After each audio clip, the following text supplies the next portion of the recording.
This is Ian again. This is episode 2 of my Creating Creative Chaos podcast. And then this time we're going to do a little bit more um, about what I talked about in my first episode, which is about why. Why do you want to tell stories? And again, this is a story about why I tell stories. So I'm going to have stories in it. Shocker, right? So why? But the first thing, again, that you want to do before you want to do any sort of creative enterprise is figure out why you want to do it. Uh, and so specifically, we're going to be talking about why I do it, and maybe give you a couple of hints on how you can identify something that you want to put the time and effort into talking about to others. Um, so the first reason, the main reason the why I do it is because, again, I find the world kind of mundane and boring and uninteresting in a lot of ways. We all pay taxes, there's nothing really too crazy that happens on a regular basis. And honestly, that's a good thing, because throughout human history, whenever things get really exciting and things like that, it tends to be something that's usually not good for the people that are directly involved in whatever the hell is happening. I'm sure when Vesuvius erupted and wiped out Pompeii, that was exciting. But yeah, if you live there, it sucked, right? So I like exciting, but I don't want to live exciting. Um, and I think that's true for a lot of us. Um, I'll give you an example. I worked on a service desk at the library for 30 years, and anytime something exciting happened, it was pretty rare. It was a good thing.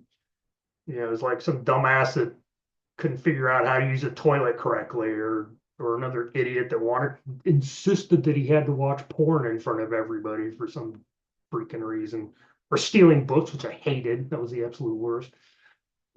Exciting on the desk was rarely good. And in general, there's that Chinese curse, may you live in interesting times.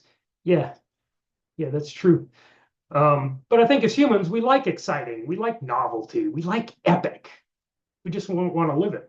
So a good safe way to do that is by kind of this escapism thing where we get our epic fix without actually having to deal with all the cannibalism and chaos that tends to accompany epic events. It's always cannibalism for some damn reason. I don't know. It seems like it's sort of our human go-to response to when society collapses. What does that say? Who knows? So anyway, that's one of that's the main reason it's escapism. That's actually why I chose fantasy and science fiction. Why I like it so much, because it gives you a little bit more freedom to use your imagination when you're writing and telling stories. Now, historical fiction, don't get me wrong, great genre, interesting, etc. But if you're writing historical fiction, you can't throw dinosaurs into it and still have it be historical fiction, right? So I like throwing dinosaurs and things just to see what would happen. So for you, um, the first thing to do is think about what are you what sparks emotional energy in you. Um, is it boredom? Is it rage? Do you see something that just enrages you so much that you want to write about it? Hey, that's cool. Do you really, really like fungus? Is that like what you find fascinating? Then write a book about it. You know, just think or tell a story about it. Pass on some of that passion to everybody else. Hopefully, spark. Bring a little, not to get all hippie-esque on you, because I don't have the hair for it, but if you're really passionate about something, share it with somebody else. Maybe you'll spark that passion in them, and you can do that by telling stories, books, podcast, however you want to do it. But it's worth spending a little bit of time thinking about what gives you that emotional spark that you want to pass on to somebody else, or get it out of your system if you're enraged by something. Which brings me to the second thing, because it doesn't have to be one reason. In my case, it was, because I'm bored with the mundane, but it is also that, I worked for 30 years in a large bureaucratic organization, and there's a lot of crap that you have to put up with. I don't care which one it is. Could be government, could be corporate. They're all the same when it gets right down to it. And that's pretty much every major organization operates in what I call the Adminisphere. And what I mean by the Adminisphere is that it's a reality that's constructed by people whose entire job revolves around creating PowerPoints and then presenting said PowerPoints at meetings to other people whose job it is to create PowerPoints. And they create this giant reality that the rest of the organization, the people that are actually doing the work, have to deal with. And so I had to deal with that. And and so I decided that, I want to write about my experiences in the Adminisphere. A, so it doesn't keep me up at night anymore. And B, so I can pass on some wisdom to how to navigate it, some tricks you can use to navigate it more efficiently to other people. And I thought it'd be kind of interesting to write it in sort of a lighthearted fantasy kind of way. Sort of The Office meets the Game of Thrones or something. I don't know. The show The Office meets Game of Thrones. And yeah, maybe you guys entertain and maybe give some wisdom out there. In fact, I'm going to give you guys a little bit of story about one of my favorite experiences in the Adminisphere. It's kind of a good example of the decision making that goes on there. Is I got stuck on a committee once, many years ago, and which happens all the time. You got to have meetings, even if you don't have to have meetings, if you know what I'm saying. Because you got to interfere with the work that the frontline troops are doing. You can't have them actually doing stuff, because then if things were running smoothly, you wouldn't have to have meetings to figure out why they're not running smoothly, even if the reason that they're not running smoothly is because you're having so many damn meetings, right? It's crazy. That's the Adminisphere. But anyway, I was stuck on this committee, and I met for 2 hours, 11 a.m. to 1 p.m. Now, first off, that's a giant red flag because that's over lunch hour.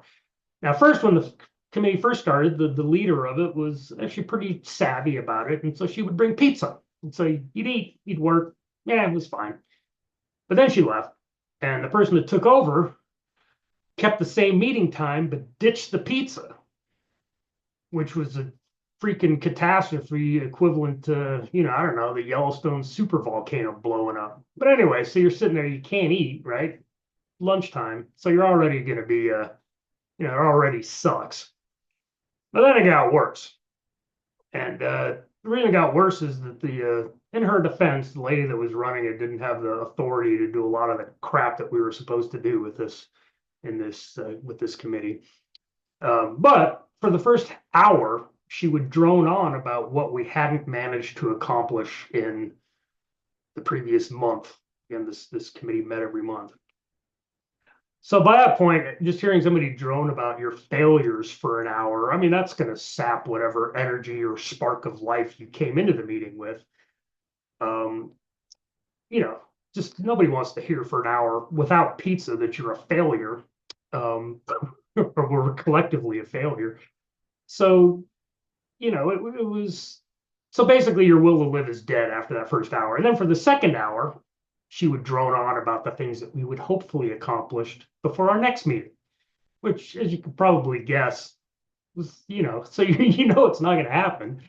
Now we will. Okay, I think we did a couple things. I think we actually changed the font on a couple web pages or something equally epic like that. But my example here is that I'll be honest, there are times in that meeting when I was like, I think this is so awful.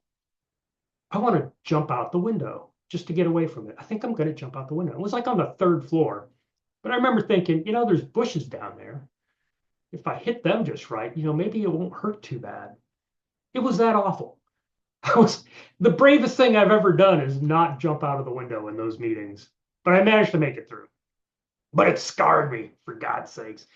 And when I left, I was like, I need to write about this, because I did have some tricks that I came up with to surviving in the Adminisphere. And I thought, maybe I'll pass on these tricks in a lighthearted, humorous way to somebody else who finds himself in a similar situation, maybe help them out. And so I wrote a book called The Reluctant Regent. And that's going to be kind of the main thing behind my, behind this podcast, is talking about that. So that's why I wrote, to liven things up and hopefully pass on my experiences with navigating the Adminisphere. So the next episode, we'll talk about how I actually got to the mechanics of writing. So now we know the why and how I came across the idea that sparked this. Basically, anything that keeps you awake at 3 in the morning, it's a good idea. It's something to tell a story about. If not for anybody else, at least for your own sanity. All right. So Adminisphere, remember that word. It's the jello-like reality that bureaucrats create in their world of PowerPoints and meetings that saps the energy and will to live from everybody around them. Okay. And I'll see you guys again next week. Bye.